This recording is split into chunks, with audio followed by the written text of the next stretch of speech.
राजा जी, China से थोड़ा पाकिस्तान की ओर मुड़ते हैं।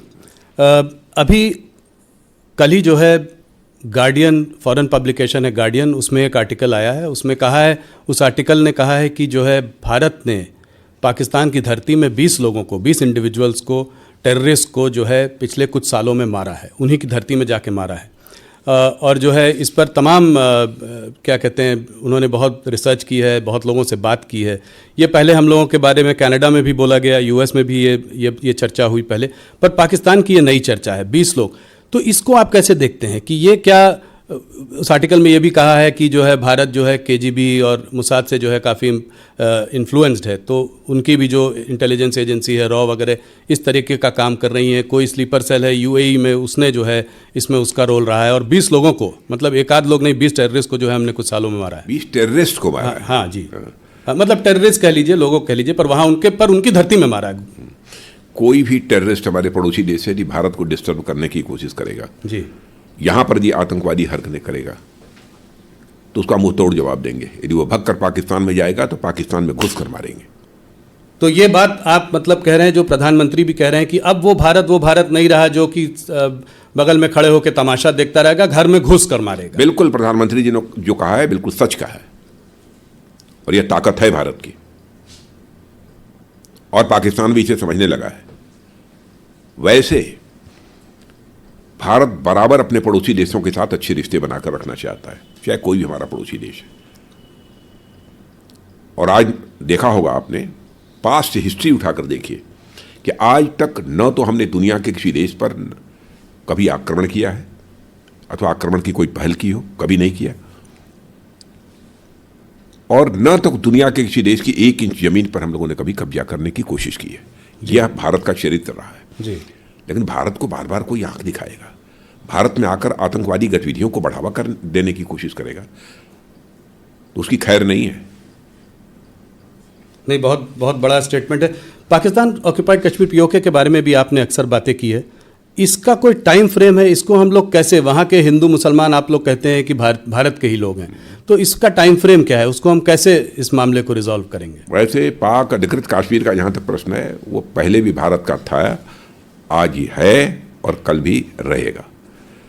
ठीक है, इस समय कुछ हैं परिस्थितियाँ ऐसी, लेकिन आप आश्वस्त रहिए, पीओके के लोग ही ये मांग करेंगे और ये भारत के साथ जाना चाहते हैं। ये प्रायोरिटी रहेगी थर्ड टर्म में सरकार की थर्ड टर्म में ये प्रायोरिटी रहेगी। मैंने कहा ना, पाक अधिकृत कश्मीर की जनता ही ये मांग करेगी कि हमको मर्ज किया जाए जी भारत के साथ। हम भारत से बिल्कुल अलग नहीं रह सकते। और आपने देखा होगा 1-2 प्रदर्शन वहां पर हुए थे जी, और भारत के कश्मीर के साथ वो लोग मिलना चाहते हैं। देख रहे हैं कि तेजी के साथ धारा 370 समाप्त होने के बाद कश्मीर में स्थिति सामान्य हुई है और विकास की गति भी तेज हुई है। कश्मीर, क्योंकि आपने अभी बात कही, तो क्या वहाँ पे आफ्सा हटाएंगे आप? आफ्सा को हटाएंगे आप? अब लगभग वो समय आ गया है हाँ, कि हटाया जा सकता है, लेकिन अब तो गृह मंत्रालय को इस संबंध में फैसला करना पड़ेगा सारी रिपोर्ट आ जाने के बाद।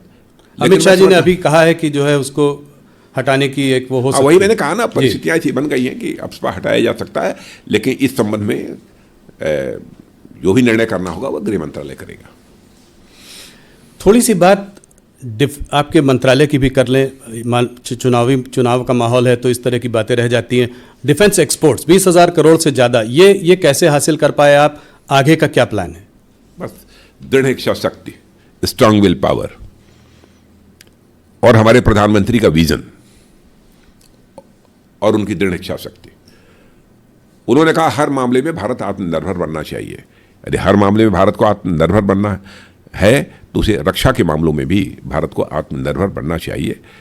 एक उनका यह संकल्प था, और उसी संकल्प के आधार पर हम लोगों ने अपने कदम आगे बढ़ाए, और आज 20,000 करोड़ से अधिक का, लगभग 21,000 करोड़ रुपए का हमारा एक्सपोर्ट का टारगेट ये पहुंच गया। और आप देखिएगा आगामी कुछ ही महीनों के अंतर्गत ये और अधिक आगे बढ़ने वाला है। 2014 में जब हम लोग आए थे, उस समय रक्षा उपकरणों का जो एक्सपोर्ट होता था वो बामुश्किल 900 करोड़ या कुछ ऐसे ही था, आसपास था 900 करोड़। अब आप समझिए इतने ही समय में हम लोग 900 करोड़ से बढ़कर एक्सपोर्ट को 21,000 करोड़ रुपए तक ले गए। और हम लोग की बराबर कोशिश यही रहती है कि अब रक्षा उपकरण भी, चाहे टैंक हो, तोप हो, गोले हो, मिसाइल हो, एमिनिशंस हो, अब भारत में बनने चाहिए और भारतीयों के हाथों से बनने चाहिए।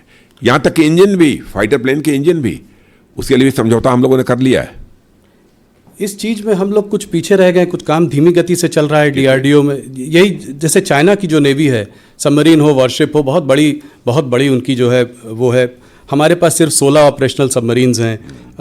कुछ डीआरडीओ इस चीज़ में आने वाले समय में गति बढ़ेगी इसकी। तो अपना काम कर ही रहा है, 5th जनरेशन फाइटर एयरक्राफ्ट वगैरह पे। बिल्कुल ये सब सारा काम चल रहा है, तेजी के साथ काम चल रहा है। तो इसमें आपको लगता है आने वाले अगले कार्यकाल पे इस पे काम और तेजी से होगा? तेजी से हो ही रहा है। उस समय अगले कार्यकाल में उसके परिणाम दिखने लगेंगे लोगों को। जी।